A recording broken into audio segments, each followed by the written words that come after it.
आपण पाहत आहात बागलाण वृत्तांत, खबरबात महाराष्ट्राची।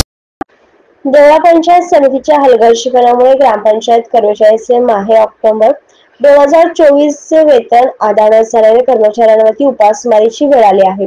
याशिवाय शासनाने देऊ केलेल्या 19 महिन्यांच्या वेतनातील सुरुवातीच्या 3 महिन्यांच्या वेतनातील फरक शासनाने पंचायत समिती खात्यावरती 3 महिन्यापूर्वी जमा केला, पण तालुका स्तरावरून कर्मचाऱ्यांच्या खात्यावरती वर्ग न झाल्यामुळे कर्मचाऱ्यांमध्ये नाराजी निर्माण झाली व त्यांनी डिसेंबर अखेर वेतन कर्मचाऱ्यांच्या खात्यावर न केल्यास 1 जानेवारी पासून बेमुदत थाळीनाथ आंदोलन करण्यात येईल असे असल्याचे निवेदन दिनांक 26 डिसेंबर 2024 रोजी पंचायत समिती इथे देण्यात आले।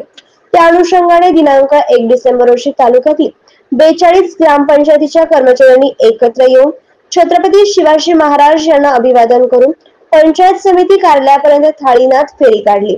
यावेळी पंचायत समितीचे गट विकास अधिकारी यांनी कर्मचाऱ्यांची भेट घेऊन त्यांना आज कुठल्याही परिस्थितीत वेतन व वेतनातील फरक जीपीएफ जमा होईल अशी तोंडी आश्वासन दिले, पण तोंडी आश्वासनावरही न थांबता कर्मचाऱ्यांनी ठिय्या आंदोलन केला।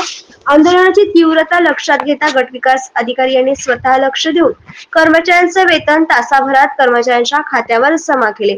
याबाबत ग्रामपंचायत कर्मचारी युनियनच्या वतीने गट विकास अधिकारी यांचे आभार व्यक्त केले व आंदोलन मागे घेतले।